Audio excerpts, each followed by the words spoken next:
Podcast Laura 2.0, spiritualité et chemin vers soi, le rôle de la lune sur nos vies.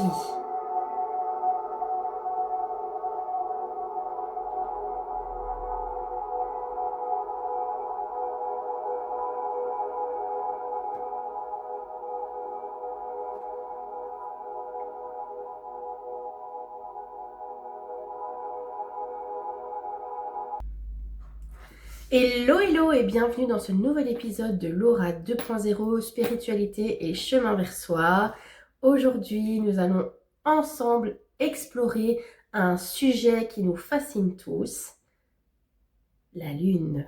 La lune et son rôle sur nous. C'est un astre mystérieux, c'est la lumière dans la nuit, une lune qui influence nos émotions, notre quotidien, mais aussi tout notre corps, qu'on soit femme ou homme.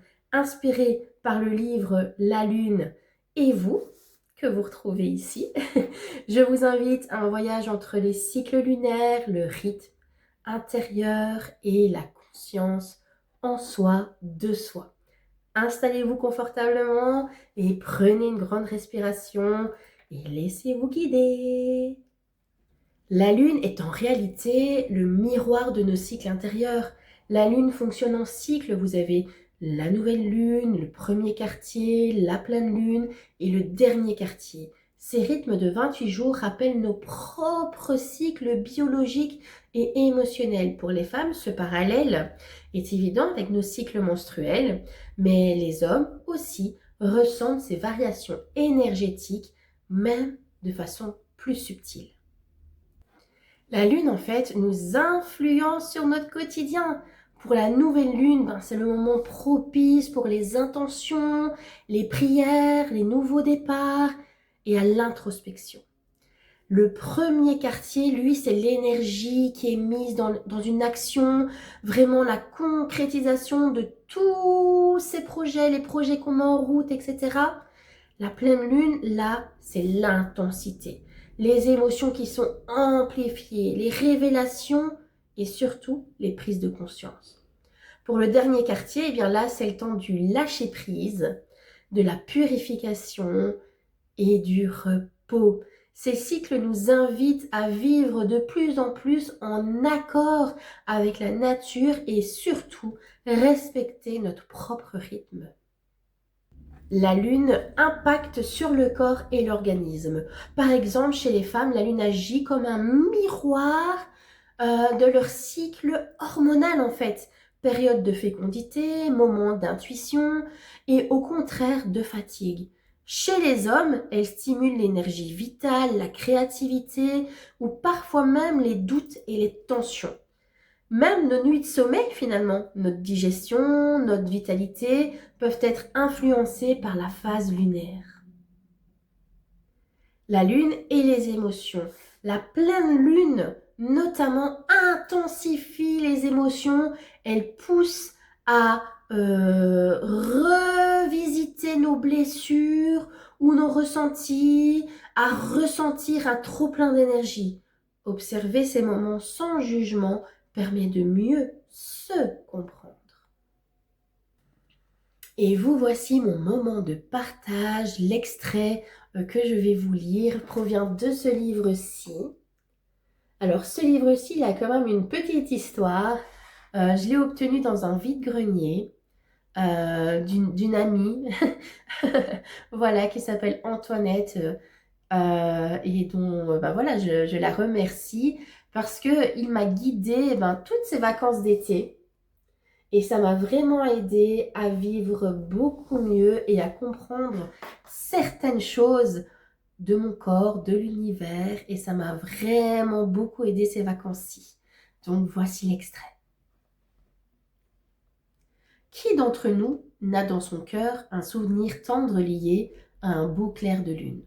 Nuit glacée d'hiver ou chaude nuit d'été, l'image qui nous en reste est celle d'une clarté étrange, baignant une scène non moins mystérieuse, presque irréelle. On ne sait pas toujours faire la part de la réalité et celle du rêve, mais on se souvient qu'alors, on était différent, dans un état d'esprit bizarre, où le temps semblait suspendu, où les êtres et les choses prenaient une dimension nouvelle, alors qu'on se sentait soi-même comme enchanté, en tout cas incapable de réagir normalement. Et pourtant, nous avions déjà vécu de semblables situations, avec les mêmes personnes, dans les mêmes paysages, mais pas au moment d'une pleine lune. Et c'est précisément ce phénomène céleste qui nous avait bouleversés, nous faisant basculer dans un univers inconnu jusqu'alors. Car l'influence de la Lune est surtout celle des phases lunisolaires sur les humains et sur la nature, et d'une grande puissance. Il suffit de se rappeler que c'est par leurs influences conjuguées que le Soleil et la Lune provoquent chaque jour les marées de nos mers et de nos océans. Or, notre corps est composé de près de 80% d'eau et comme toute forme vivante sur la Terre, il réagit aux phases solaires. Les deux phases les plus importantes sont la conjonction, la nouvelle lune, et l'opposition, la pleine lune. Les deux phases secondaires sont le premier quartier, quand la lune dans notre ciel est croissante et a une forme de D, et le dernier quartier, alors qu'elle est décroissante et que dans le ciel, on la voit comme un C. Il est facile de savoir ainsi dans quelle phase de la lune on se trouve en consultant n'importe quel almanach et certains calendriers. Les médecins et les sages-femmes savent que c'est au moment de la pleine lune que les naissances sont les plus nombreuses. Et dans les services gynécologiques, on se tient en alerte ces nuits-là. Dans les hôpitaux psychiatriques, c'est encore au moment de la pleine lune que l'on constate le plus grand nombre d'entrées de femmes en état de crise. Tandis que c'est au moment de la nouvelle lune, au contraire, que l'on voit le plus d'entrées d'hommes en état de crise. Nous parlons ici de cas extrêmes. Mais pour les gens normaux et non perturbés, il existe aussi une forte intensification de l'activité psychique au moment des phases lunaires. Et il vous sera facile de le constater à chaque fois. Observez le comportement des femmes qui vous entourent et le vôtre au moment de la pleine lune, et vous remarquerez une émotivité considérablement accrue des nerfs à fleur de peau. On prend tout au tragique et ce n'est pas le moment de nous faire le moindre reproche, car on risque bien de les prendre très mal et d'y réagir par des peurs ou des pleurs, sans fin ou par une agressivité démesurée. Les sentiments et les émotions sont exaspérés, on devient fragile et vulnérable, et un rien bouleverse hors de toute proportion. La résistance nerveuse est faible et même physiquement, on perçoit certains changements, en particulier chez les femmes qui ont des problèmes de rétention d'eau ou des troubles de circulation. Des tests de capillarité faits en laboratoire ont prouvé des réactions évidentes aux phases de la Lune. Merci d'avoir partagé avec moi ce moment lunaire. N'oubliez pas que la Lune, dans son cycle, nous enseigne une vérité simple. Tout est mouvement, tout est passage et chaque étape a sa valeur. Nous terminons par la phrase positive du jour. Comme la Lune, j'accepte mes cycles, j'accueille mes transformations et je brille à ma manière.